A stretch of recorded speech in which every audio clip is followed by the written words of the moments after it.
On est dans un webinaire aujourd'hui qui va parler de com et de marketing. Et l'idée, c'est de vous aider à trouver des moyens de créer des vidéos pertinentes avec vos équipes support et terrain. Donc, on va couvrir ça en plusieurs parties. On va revenir un petit peu sur les chiffres, sur le pourquoi de ces vidéos authentiques créées avec des collaborateurs. Et je veux surtout vous donner en fait des chiffres qui peuvent vous permettre d'appuyer ce type de décision, voire de pousser ce type de décision en interne chez vous. On verra surtout 3 exemples dont s'inspirer, des exemples qui ont été réalisés avec Canel notamment. Et on parlera des challenges et des solutions dans l'adoption de ce type de programme.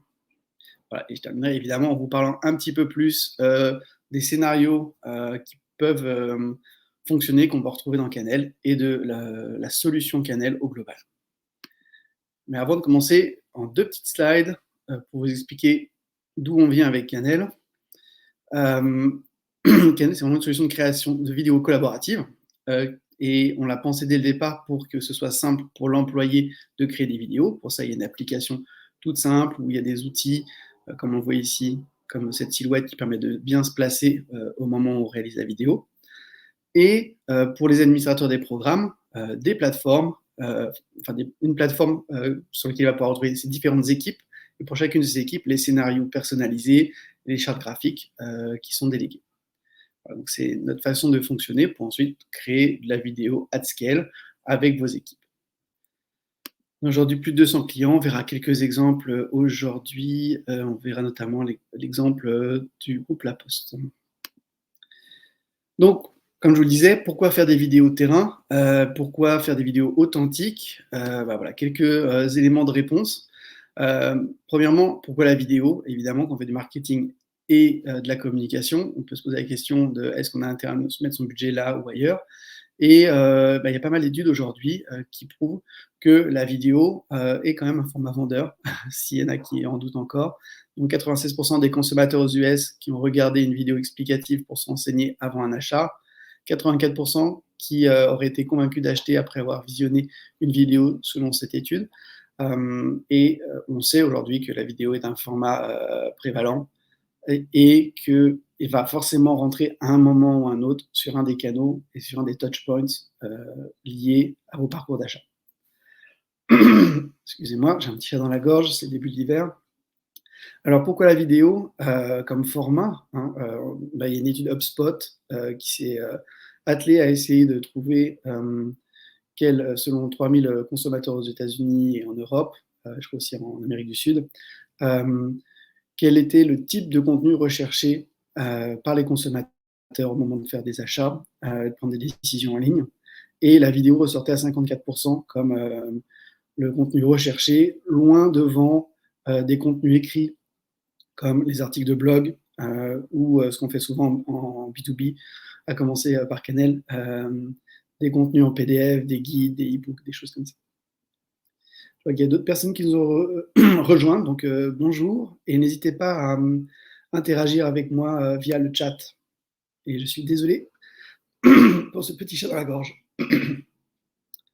Alors, la vidéo, c'est aussi un format qui est accrocheur, et ça, c'est pertinent pour les réseaux sociaux, parce que on est tous projetés dans ce fil, ce flux continu d'informations et dans ce scroll infini quasiment sur les réseaux sociaux. Et même étude HubSpot, on voit que la vidéo est un bon moyen d'arrêter les gens dans leur scroll et de captiver leur attention devant les articles et autres types de contenus. Ensuite, ça c'était quelques stats sur la vidéo. Je voulais vraiment parler de l'authenticité et on a cette stat intéressante. 80% des personnes en France qui disent prêtes à récompenser l'authenticité d'une marque par leur fidélité. Et de ce point de vue-là, il y a eu vraiment un avant et après la crise Covid, où il y a eu un inversement, notamment au niveau des directions com, et se focaliser beaucoup plus sur la notion de confiance et d'inspirer de la confiance à ses consommateurs. Et cette authenticité, elle est clé.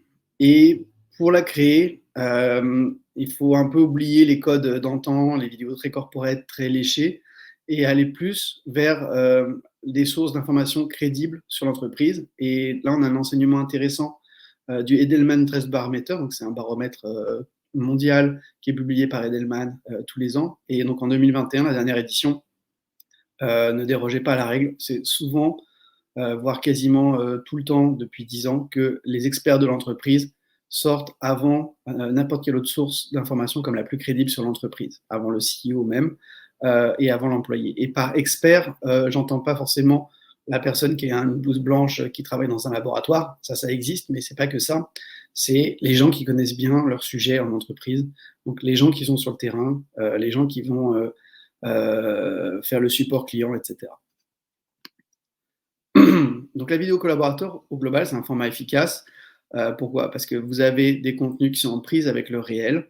Vous montrez des vrais employés, vous montrez des vraies usines, vous ne montrez pas des photos de stock, des images que vous avez trouvées sur les mêmes banques d'images que vos concurrents. Et les consommateurs recherchent cette authenticité. Il y a 2 ans, il y avait des mouvements, je ne sais pas si vous vous souvenez, assez forts. Il y avait le hashtag On veut du vrai, il y avait tout ce mouvement anti-retouche d'image qui était déjà là avant le Covid. Donc on voit cette recherche d'authenticité au niveau du consommateur. Et donc pour une efficacité marketing accrue, il faut aller vers ça. Dernier point aussi, qui n'est pas souvent un point qui est à l'agenda des marketeurs et des communicants, mais la reconnaissance pour l'employé, elle est assez importante et ça, c'est vraiment un effet bonus. C'est de valoriser le savoir des collaborateurs, valoriser leur expérience, leur expertise, leur parcours.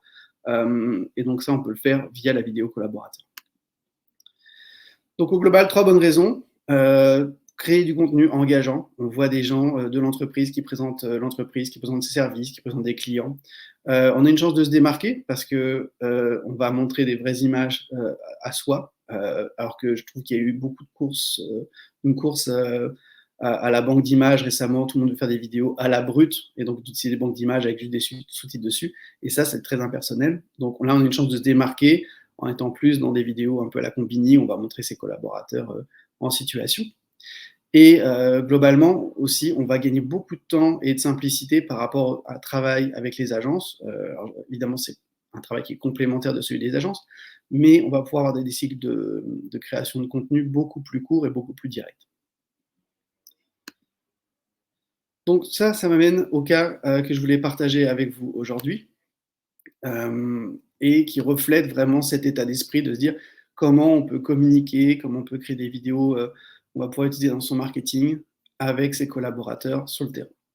Et j'ai choisi volontairement pas forcément les vidéos les plus sexy. On a des clients comme Nux qui font des trucs très très poussés. J'ai voulu vraiment vous montrer ce qu'on pouvait faire pour montrer l'actualité du terrain. Notamment, on va le voir avec le premier exemple, qui est le département du Val d'Oise. Donc le service communication du département du Val d'Oise pendant la crise a utilisé Canel pour aller réaliser des vidéos avec, là sur la gauche, on voit des gens de la voirie, donc qui étaient toujours sur le terrain parce qu'il fallait que les routes soient entretenues. Il y avait aussi des gens qui s'occupaient des personnes âgées, des services aux seniors, toute la livraison de repas à domicile. Et je crois que l'exemple que j'ai choisi aujourd'hui, c'est le service petite enfance ou puériculture. Donc je vais vous passer un petit extrait. Je vous coupe mon micro 30 secondes, on regarde la vidéo qui a certains défauts, mais qui a les qualités de ses défauts également. On regarde ça tout de suite et je vous en fais une petite analyse juste après.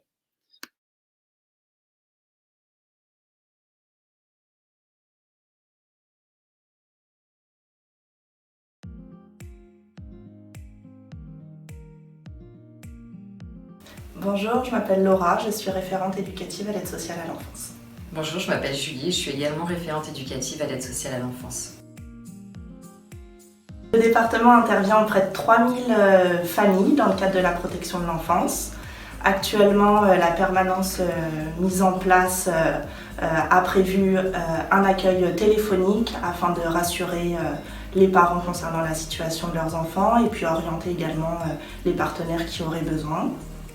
Donc du coup, nos missions maintenant, c'est d'intervenir sur les urgences. Donc avec... Voilà, on a regardé un petit bout. Je reviens sur la présentation et je vous dis ce qu'on en fait. Hop, désolé, c'est un petit peu compliqué de switcher d'un média à l'autre. Voilà, donc cette vidéo, on voit qu'on est sur le terrain. Il y a des petites imperfections. Alors cette vidéo a pratiquement 2 ans maintenant. tous nos clients, généralement, équipent leur team avec des petits kits type un micro-cravate pour un meilleur son que ce qu'on a ici. Mais on va retrouver des éléments qui permettent de professionnaliser la vidéo en termes de prise de vue. Là, on voit qu'on a un bon éclairage, on a une bonne stabilisation de l'image. Si vous l'aviez remarqué, je vais peut-être revenir en arrière, sinon, mais il y a le logo qui est tout le temps incrusté. Il y a des incrustations lower third pour être sûr de présenter les gens de façon un peu dynamique. On a eu, comme on l'a vu ici, un carton. Donc voilà, c'est des éléments qu'on ne pourrait pas vraiment ajouter directement sur son iPhone. Et donc, l'application va permettre de faire ça. Et grâce au scénario créé en centrale et aux assets de marque qui sont disponibles, toute vidéo qui est produite par ce service est nécessairement brandée. On le voit sur les autres, le logo, là, on ne le voit pas très bien blanc sur blanc. Là, on le voit un petit peu plus. Et donc, on arrive à créer comme ça un format terrain informel. Il y en a qui sont plus sympas. J'aurais peut-être dû choisir la vidéo où les gens sont sur la route. Elle est assez amusante aussi. On a une communication qui est réactive parce que l'idée, c'est pas d'attendre 6 mois pour pouvoir poster sa vidéo. C'est si on veut avoir une prise avec l'actualité, on va filmer et dans la journée, ça peut être posté, même si on fait de l'événementiel, par exemple. Et là, on retrouve l'idée d'intégrer son contenu dans une série. Et donc là, il y a une série de vidéos du département de Val-d'Oise sur tous les services comme ça. Donc, ils avaient commencé avant la crise et ils ont continué par la suite pendant la crise et puis après. Et donc, cette intégration dans une série va permettre de créer un tout qui est assez harmonieux parce qu'on utilise les mêmes codes couleurs. Si on a un petit jingle de début ou de fin, ça va être toujours les mêmes, etc. Donc ça, c'est important aussi parce que le contenu, comme ça, on peut créer un vrai type de rendez-vous si on le souhaite en termes de communication. Deuxième cas, c'est un cas maison. Donc, c'est Canel qui réalise ses vidéos clients grâce à notre équipe support. Donc, on a Priscilla, notre équipe support, qui va régulièrement voir ses clients, qui fait des rendez-vous en visio avec eux. Et là, elle avait été voir Meloop, qui est une start-up cliente depuis certainement plus de 2 ans maintenant. C'est un petit peu triché, je vous l'accorde, parce que Priscilla connaît l'application de fond en comble. Et elle connaît très bien la vidéo, mais elle est capable, toute seule, sans studio, sans agence, d'aller réaliser un témoignage client qu'elle va pouvoir ensuite utiliser, elle, de son côté, avec ses autres clients, et nous, au marketing, on l'utilise également sur nos réseaux sociaux. Je vous en passe un bref extrait, celui-là, il est un petit peu plus dynamique.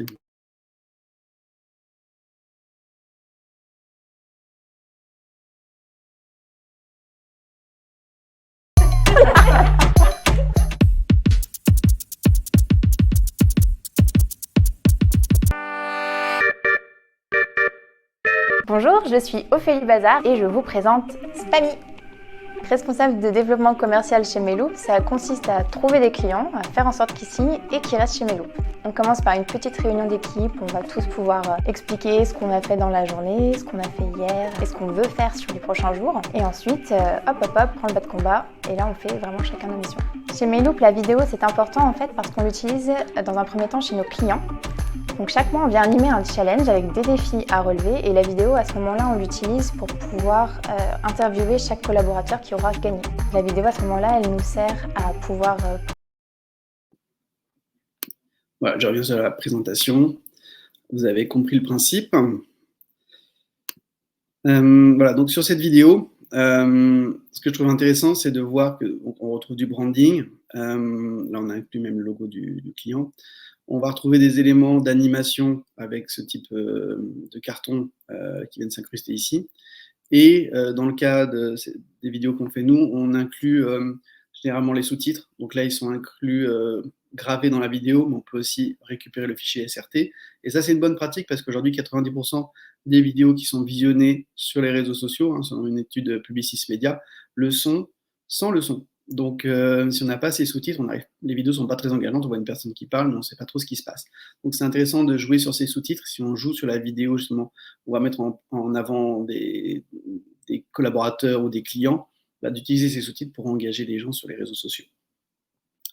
Donc, au global, à retenir, pour moi, de cette vidéo, c'est le ton décontracté. On le retrouve notamment dans le hook. Vous savez, le hook, c'est les 2-3 premières secondes de vidéo. On essaie de mettre un extrait un peu percutant. Donc là, on voit Ophélie en train de rire. Et ça permet aussi d'être assez engageant sur les réseaux sociaux avant de lancer un jingle, comme on l'a fait dans ce cas-là. Donc ce ton décontracté, c'est évidemment un petit peu à la charge de la personne qui est filmée, mais le fait de filmer un smartphone, on trouve assez souvent que ça décontracte les gens. On est plus habitué à se faire filmer par un smartphone que par une grosse caméra qui est un peu plus intimidante. Nous, on joue beaucoup sur des questions-réponses courtes, et ça, c'est une bonne pratique aussi à retenir pour faire des vidéos et déléguer la vidéo, enfin la création vidéo en interne. C'est que si on laisse les gens parler, faire des longs monologues, la vidéo n'est pas très intéressante et c'est beaucoup plus dur ensuite à monter parce qu'il va falloir couper des hésitations, etc.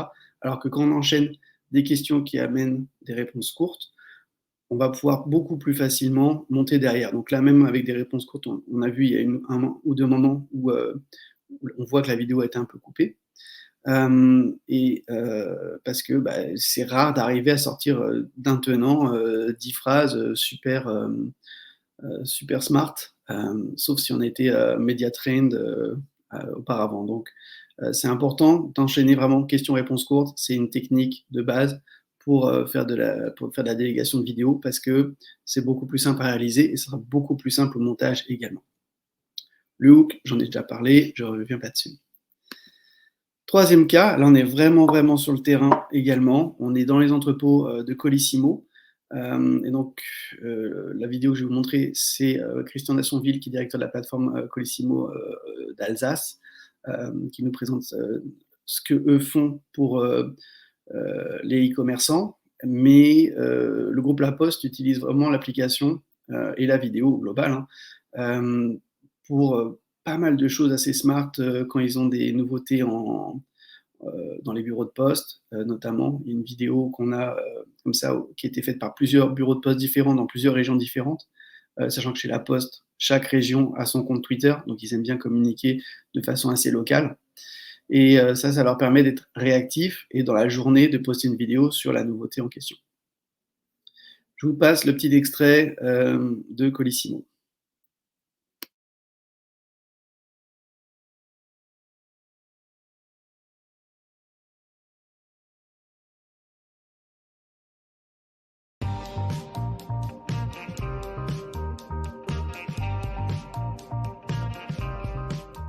Bonjour, Christian Dassonville, directeur de la plateforme Colissimo d'Erstein. Alors, Erstein, c'est en Alsace, dans l'est de la France. Colissimo est mobilisé donc pour les e-commerçants et pour l'ensemble de ses clients. En 2020, nous avons traité 471 millions de colis, c'est-à-dire pour nos clients 150 millions de colis supplémentaires par rapport à 2019. Sur la plateforme où vous êtes accueillis aujourd'hui, nous traitons par jour 150 000 colis, traités, acheminés vers les... Alors, je reviens sur la présentation. Voilà, donc ce qu'on voit dans cette vidéo, pour moi qui est assez intéressant, c'est on reprend encore une fois les codes couleurs, etc. de la Poste. Donc ça a été défini en amont, c'est paramétré, ça ne doit pas changer. Donc il y a le logo de la Poste toujours en bas à droite. Quand il y a des incrustations, elles sont en bleu et jaune. Donc il y a plusieurs styles d'incrustation. Donc là on a juste une incrustation avec un fond jaune. On a l'utilisation, on voit ici du sous-titrage, encore une fois, pour rendre la vidéo plus accessible et facilement consommable sur les réseaux sociaux. Et moi, je trouve que intéressant, c'est que voir les bureaux de la Poste en soi, ça ne serait pas forcément, je veux dire, très pertinent, mais comme on est sur une activité où il y a énormément de métiers, on voit les facteurs, on voit les gens dans les agences, on voit les gens dans les entrepôts, et donc on a vraiment des vidéos sur le terrain. Ça permet de vraiment partager la vie du groupe. Ça permet également, comme je l'ai dit tout à l'heure, de réagir assez rapidement. Et enfin, vous l'avez compris, c'est toujours charté, ça c'est important. On va déléguer la création de vidéos, mais c'est pas on lâche quelqu'un dans la nature avec un smartphone, c'est on va faire en sorte que les vidéos ensuite aient les bons codes et soient validées aussi en centrale. Chez Colissimo, notamment sur une autre branche, on équipe aujourd'hui les commerciaux. Il y a 200 commerciaux Colissimo qui ont accès à Canel pour aller créer des témoignages clients. Si ça vous intéresse, dites-le moi, je vous mettrai dans le chat un lien pour aller voir une de ces vidéos-là. Et donc le commercial peut ainsi réaliser tout seul ces vidéos de témoignages clients. Il peut aller chercher un client à lui et en 1h30, même 1 heure, il aura réalisé un petit témoignage que lui va pouvoir partager sur ses réseaux sociaux et comme ça faire du social selling. Voilà, donc à retenir, le terrain pour moi c'est là où est l'action, donc c'est intéressant à partir du moment où on a des entrepôts, où on a des commerciaux qui vont sur le terrain, de montrer ce qui se passe, des installateurs, des intégrateurs, etc. Je pense que la crise a changé beaucoup de choses, hein. On s'attendait encore une fois à des vidéos beaucoup plus guindées par le passé, nous on avait fait un webinaire avec Atos notamment, où on nous disait bah oui, notre CEO pendant la crise il s'est filmé de chez lui avec son smartphone, ces vidéos-là elles faisaient foi et c'était pas du tout avec les codes qu'on avait, les codes corporate qu'ils avaient par le passé. Donc on peut assumer ce ton décontracté, des cadres un petit peu différents aujourd'hui parce que j'ai envie de dire la crise est passée par là et a accéléré pas mal la tendance. Autre point à retenir, évidemment, je vous l'ai dit, des questions-réponses courtes, ça permet de dynamiser la vidéo, ça permet de rendre la vidéo beaucoup plus facile à réaliser. Et évidemment, ça c'est un peu plus compliqué à entendre des fois quand on est à la com ou marketing, il faut savoir sacrifier un peu de qualité, des fois c'est le son, parce que la personne elle est dans l'entrepôt, donc ça s'entend, des fois c'est l'image, parce qu'on n'a pas forcément des éclairages tout le temps adéquats. Donc nous on essaie de faire le maximum dans l'application, mais au global, quand on voit ce champ d'application aujourd'hui de la vidéo collaborateur, il faut être prêt à sacrifier un peu de qualité. Et ce qu'on gagne par contre, c'est de la quantité de production, on va pouvoir produire beaucoup plus de contenu, et encore une fois, on va pouvoir être réactif, parce que la personne est sur le terrain, elle se filme, elle renvoie sa vidéo en quelques minutes, et on peut l'utiliser immédiatement en communication, on n'a pas à avoir une équipe de vidéo qui va sur le terrain. Surtout si le terrain, ça veut dire aller en Alsace un jour, aller à Marseille le lendemain, etc. Donc pour aller un peu plus loin, ce qu'on n'a pas forcément vu dans ces vidéos, nous on recommande beaucoup de faire du storytelling. On a beaucoup travaillé cette année sur l'application pour justement autoriser la personnalisation de storyboards qui sont délégués ensuite aux collaborateurs. Donc ça permet d'intégrer beaucoup plus d'éléments de storytelling.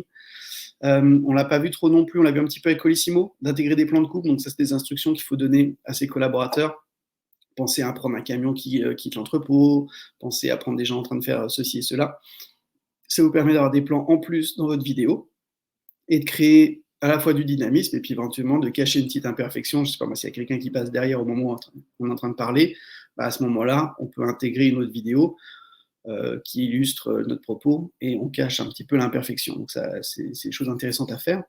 Prévoir des cartons, des animations, des incrustations, comme on a pu le voir aussi, ça permet d'aller plus loin parce qu'on va pouvoir, par exemple, soutenir le discours avec des points qui apparaissent à l'écran. Par exemple, si je dis il y a 3 raisons de faire de la vidéo, la première, poum, et là j'ai le point 1 qui s'affiche, le point 2 qui s'affiche, le point 3, etc. Optimiser l'éclairage et le son, c'est mon dernier point, parce que, et ça mérite des fois un petit peu de formation en amont, pour dire, voilà, ne vous mettez pas devant la fenêtre, c'est joli de se mettre devant la fenêtre parce qu'on va voir le décor, mais vous allez être à contre-jour, on ne vous verra pas. Pensez à avoir des petites lumières d'appoint. Moi, par exemple, là, on est en train de faire un webinar, vous me voyez en tout petit en bas, mais si je me mettais en plus gros, là, j'ai une lumière qui permet de ne pas avoir de l'ombre sur un côté de mon visage. Donc, c'est des petits trucs tout bêtes. Une petite checklist de 1 page, ça le fait. Un autre conseil qu'on donne de ce point de vue-là, c'est de nettoyer la lentille de votre téléphone, pour pas qu'il y ait une petite couche de gras dessus qui fasse un rendu flou de l'image. Voilà. Plein de petites choses comme ça, si ça vous intéresse, vous me le dites dans le chat, je vous donnerai les références. On a des checklists PDF à télécharger sur le sujet. Donc les challenges qu'on va rencontrer quand on délègue la création de vidéos, quand on veut remonter de l'information de vidéo du terrain, le premier, évidemment, c'est convaincre ses collaborateurs. Et de ce point de vue-là, on va apprendre encore une fois de Jean de La Fontaine, du Corbeau et du Renard. On va aller flatter, valoriser nos collaborateurs en leur disant que seuls eux peuvent le faire. Et en effet, seul le directeur du centre de Erstein chez Colissimo va pouvoir montrer le centre. On ne va pas pouvoir forcément envoyer quelqu'un du siège pour aller faire ce type de vidéo. Ensuite, ce qui est intéressant, c'est de brainstormer avec les collaborateurs, trouver des idées, donc des fois créer un comité éditorial ou créer une boîte à idées pour remonter des idées, tout simplement, de vidéos, d'histoires à les raconter. Peut-être qu'il y a quelqu'un au support. Moi, quand je travaillais chez American Express, je m'appuyais beaucoup sur les équipes concierges, les équipes support, parce qu'ils se retrouvaient avec des histoires incroyables de comment ils avaient dépanné tel ou tel porteur de carte. Et on s'appuyait là-dessus pour ensuite aller raconter ces histoires. Donc ça, c'est intéressant, ça permet d'avoir accès à pas mal d'informations qu'on n'a pas forcément en marketing et qui nous permettent d'aller illustrer nos messages clés, nos propos. Ça permet aussi, encore une fois, d'être réactif, d'aller chercher de la nouveauté. Très important, si on veut que les collaborateurs jouent le jeu, c'est leur mâcher le travail et ne leur demander que le nécessaire. Donc, ça veut dire en amont, on leur a donné toutes les instructions qu'il faut, on leur a fait une mini-formation sans leur prendre trop la tête. En aval, on ne leur demande surtout pas d'aller faire du montage vidéo. Donc, dans Canel, il y a une séquence montage, et c'est un montage qui se fait automatiquement. Si vous n'utilisez pas Canel, vous pouvez leur demander de remonter des séquences vidéo, mais il ne faut pas leur demander de faire le dérochage, sinon ça prend beaucoup trop de temps et ça devient presque trop technique et ça risque de les démotiver. Ils vont le faire une fois, ils ne le feront pas une deuxième fois. Donc 3 points clés pour déléguer le tournage, comme si on résume un petit peu ce que je vous ai dit avant. Fournir une checklist, ça veut dire mettez-vous dans un lieu calme, mettez-vous dans un lieu bien éclairé, nettoyez votre smartphone, utilisez un trépied, etc. Préparez un script. Donc, ce que vous voulez, c'est avoir des réponses courtes. Donc, prévoyez des questions même un peu précises, mais qui permettront d'avoir des réponses assez courtes, plutôt que de laisser les gens partir dans un non-discours. Là, vous pouvez avoir des instructions en fonction de comment vous voulez que la personne se place. Si vous dites je vais avoir des incrustations sur le côté, à ce moment-là, vous décalez la personne, comme ça vous avez de la place pour aller incruster vos informations dans la vidéo. Et choisir les bons outils, ça veut dire avoir au minimum un micro-cravate. On l'a vu tout de suite, la première vidéo que je vous ai montrée, il n'y avait pas de micro-cravate, le son n'était quand même pas terrible. Le pied, c'est important pour stabiliser, même si la stabilisation optique dans notre téléphone aujourd'hui, il faut mieux la jouer poser sur un trépied, ça évite de changer de plan, etc. On se met un angle et c'est tout. Et enfin, utiliser éventuellement des outils qui vont permettre de remonter la vidéo en centrale ou de ne pas avoir à faire de montage, notamment Canel. Alors, je vois qu'il n'y a pas trop de questions. Alors, je pense que je dois être assez précis, mais j'espère que tout ça vous parle. Je vois que vous êtes encore pas mal à être toujours là. Donc, n'hésitez pas vraiment si vous avez des questions. Ensuite, comment garantir un rendu de qualité? Donc, c'est donc avoir la bonne solution pour faire le montage de façon professionnelle avec votre logo, etc., comme on a pu le voir par le passé. Encore une fois, je reviens sur ce petit point de formation. Si on peut faire un petit webinar avec ces équipes, on fait un webinar de 20-30 minutes, on peut leur montrer et leur expliquer comment faire. Nous, on a un PDF sur le site, un guide qu'on avait créé pendant le confinement pour dire comment réaliser des vidéos professionnelles depuis chez soi. Ça, c'est un guide que vous pouvez aussi réexploiter pour expliquer aux gens, vous êtes sur le terrain, voilà comment faire au minimum pour tout bêtement réaliser des vidéos un peu plus qualitatives que ce que vous auriez fait sans la checklist. Et dernier point, c'est utiliser des smartphones assez récents. Et ça peut être des fois un challenge en entreprise parce que les gens ont leur propre smartphone. Et certaines personnes n'ont pas forcément envie de coller au dernier iPhone 13. Et donc, vous vous retrouvez avec des vieilles versions d'iPhone ou des vieilles versions d'Android. Et la qualité commence à s'en ressentir. Notamment si les gens commencent à se filmer, pas avec la caméra qui est au dos, mais avec la caméra selfie. Là, ça peut poser problème parce que sur les anciens iPhones, à partir de l'iPhone 6, 7, maintenant ça commence un petit peu à être basse qualité par rapport à à quoi on est habitué. Donc, pensez éventuellement à équiper. On a un client nous qui avait investi dans un téléphone pareil qui faisait partie du kit et qui tournait dans la boîte pour être sûr que les images soient de bonne qualité, puis aussi qu'il y ait une certaine consistance au final, que qu'il y ait de l'harmonie entre les différents contenus, vu que c'est filmé avec le même type d'appareil. Dernier point, après je vous parle de Canel, et si vous avez des questions, je suis là pour répondre. Donc, quelques formats utiles à avoir dans sa boîte à idées pour déléguer la création de vidéos à ses collaborateurs. Premier, c'est le témoignage collaborateur, on en a vu pas mal aujourd'hui. C'est toujours, le collaborateur, c'est toujours une source sincère et crédible. Le format, il est passe-partout. On peut le réaliser d'un peu n'importe comment. On peut le réaliser plus ou moins cadré, de façon plus ou moins sérieuse aussi. On verra qu'il y a des formats un peu plus light que des interviews formelles. Ça demande au global peu de moyens, encore une fois, un trépied, un micro-cravate, et on peut réaliser quasiment soi-même sa propre interview à partir du moment où on a déjà des questions de préparer. Le tour des locaux, le tour des collaborateurs, on l'a vu avec La Poste. Là, j'ai repris un exemple, une vidéo qui est assez connue d'Amazon sur YouTube. Ils l'utilisent comme publicité, eux, où ils font le tour de différents entrepôts dans le monde. Donc on ouvre ses portes, on est transparent. Il y a aussi le côté backstage, les gens aiment bien voir comment c'est fait derrière, donc ça c'est toujours intéressant de le montrer. Et il y a des imperfections, mais elles ont leur charme. On adhère plus à ça qu'à un discours corporate. Je me souviens, il y a 2-3 ans, il y a Google qui avait essayé de faire une vidéo avec ses stagiaires, et ils avaient interviewé les pauvres stagiaires de façon très très corporate. Et la vidéo, en fait, dans les commentaires, on voyait que les gens disaient arrêtez, vous leur faites dire un peu ce que vous voulez. On sentait que ça manquait complètement de vrai, d'authenticité. A contrario, Amazon, qui est généralement une marque pas très aimée parce qu'on dit oui, ils tuent des jobs, etc. Avec cette vidéo-là, ils ont fait un assez bon boulot. C'est pas fait avec Canel, hein, mais ils ont fait un vraiment bon boulot de montrer ce qui se passait dans les différents entrepôts. Donc, pour moi, il y a un certain charme à cette imperfection et ça fonctionne. Autre point qu'on peut aussi utiliser, alors nous on appelle ça la vidéo de séminaire, mais c'est vraiment pour n'importe quel type d'événementiel.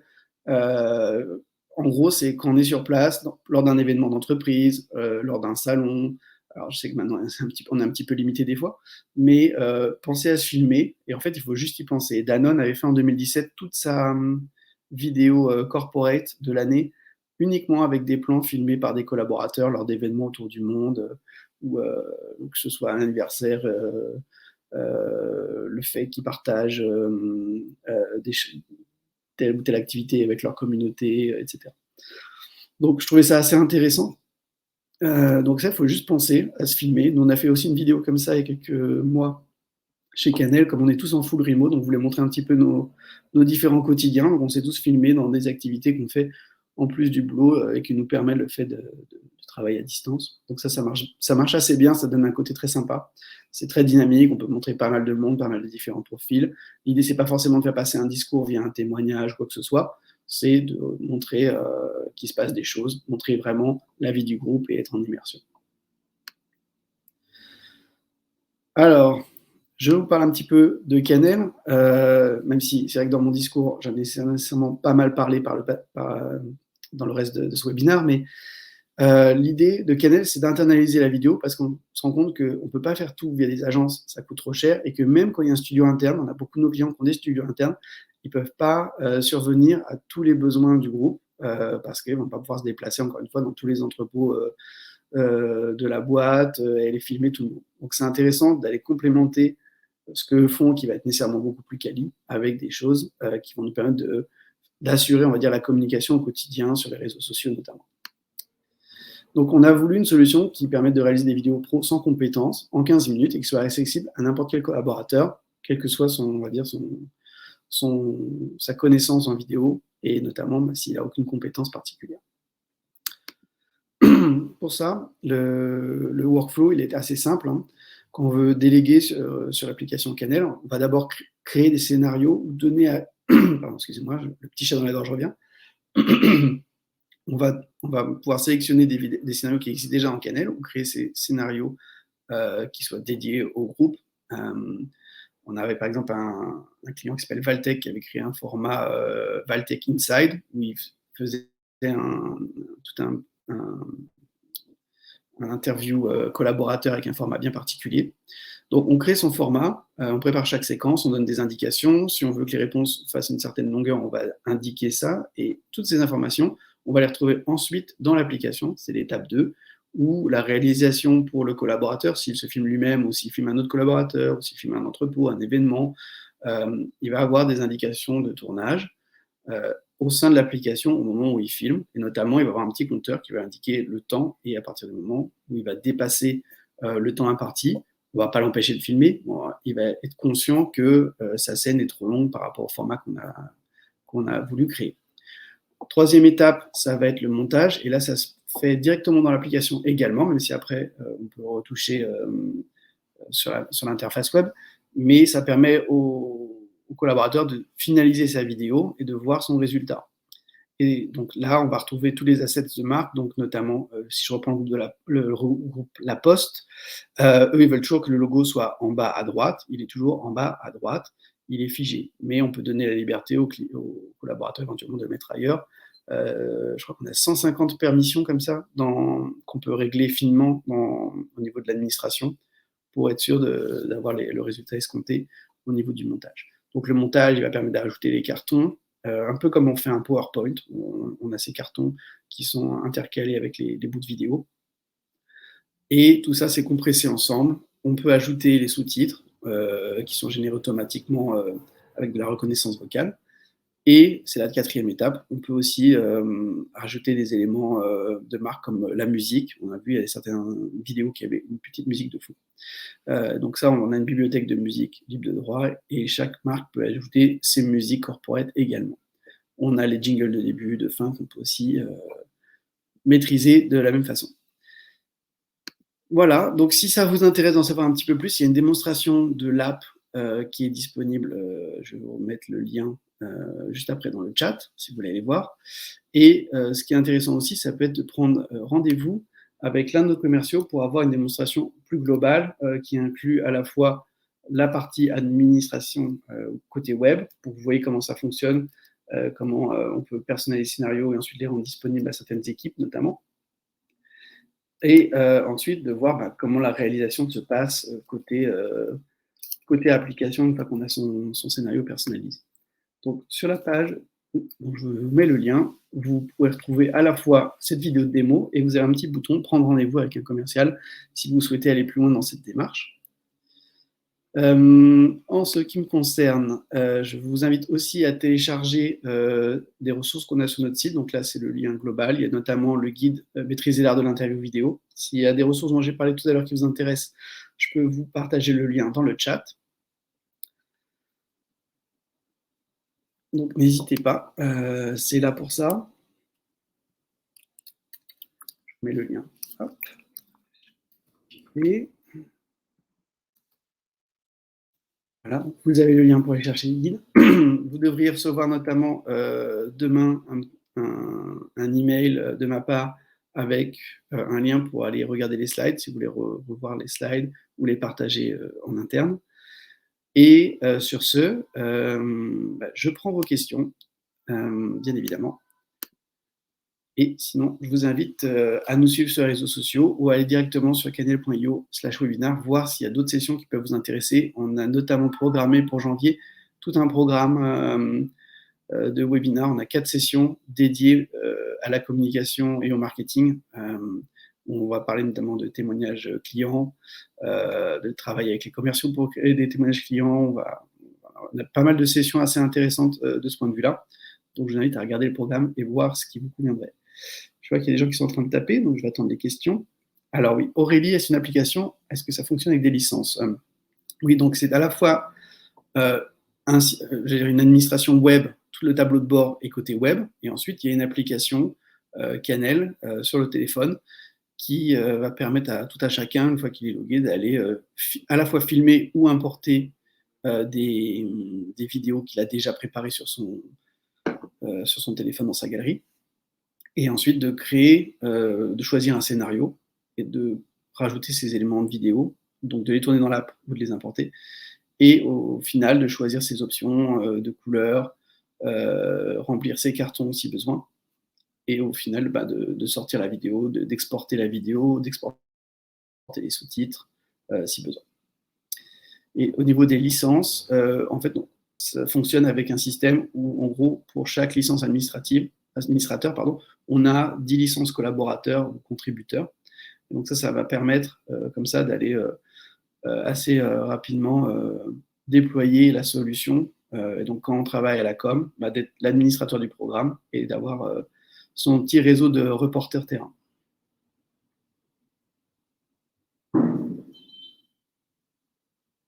Alors le nombre de vidéos est limité aujourd'hui. Donc si vous pensez pouvoir faire 100 vidéos par jour, vous faites vos 100 vidéos par jour, il n'y a pas de problème. On n'est pas limité aujourd'hui. On a des limitations éventuellement sur la production de sous-titres, sur les packs les plus économiques. Mais à part ça, les vidéos sont illimitées. Et au global, je crois qu'au pack minimum, on a déjà la possibilité de générer 2 heures de sous-titrage par mois. Je vous en prie, Aurélie.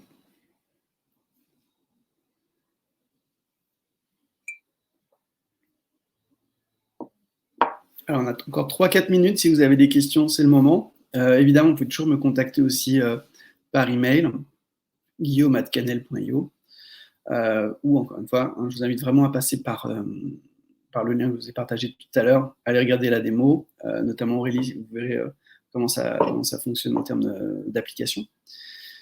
Et nos commerciaux, ils ne mordent pas, ils sont bien dressés, ils sont polis, ils vous embêteront pas trop, et ils pourront faire une démonstration de la partie web notamment. Et ça, je pense que c'est la partie vraiment intéressante quand on travaille à la com ou au marketing, parce qu'on sait qu'on va se retrouver administrateur du programme, si on est content manager aussi, ou community manager, on a aussi des community managers qui utilisent l'app pour aller justement sourcer des contenus dans leur réseau en interne. Et voilà, donc ça c'est la partie pour moi, c'est le nerf de la guerre, c'est de savoir comment on va pouvoir administrer cette délégation et notamment gérer les contraintes de l'entreprise. Ça peut être des contraintes de marque, des contraintes d'accès. On a aussi des clients qui choisissent par exemple de ne pas donner la possibilité aux personnes d'exporter leurs vidéos, tout simplement parce qu'ils veulent garder un contrôle sur l'utilisation finale des vidéos produites. Donc on peut aller assez loin dans le cadrage, on va dire. Alors, je vois qu'il n'y a personne qui tape, donc j'imagine que tout se passe bien. J'espère que j'ai répondu à toutes vos questions, que je vous ai donné quelques pistes pertinentes. Si vous avez des feedbacks, pareil, n'hésitez pas à me les partager. Je suis ravi de pouvoir améliorer les prochaines sessions. Et voilà, encore une fois, en janvier, on va avoir pas mal de webinaires sur le sujet, donc n'hésitez pas, on aura pas mal de retours clients. J'essaie aussi d'organiser des témoignages clients. Et on organise de temps en temps des événements. On a fait un récemment avec Colissimo, justement, où l'équipe animation des ventes de Colissimo est venue partager avec nous son expérience de comment utiliser Canel avec 200 collaborateurs. Donc, si vous voulez pousser un petit peu plus dans cette démarche, c'est toujours bon d'aller rencontrer des clients. Voilà. Donc, ce webinaire touche à sa fin. Je vous remercie beaucoup de m'avoir écouté. J'espère vous avoir encore une fois donné quelques informations pertinentes parce que notre temps à tous est précieux. Et j'espère vous revoir prochainement, pouvoir vous compter parmi nos clients. Et sur ce, je vous souhaite une excellente journée et une très bonne fin de semaine. Merci à vous.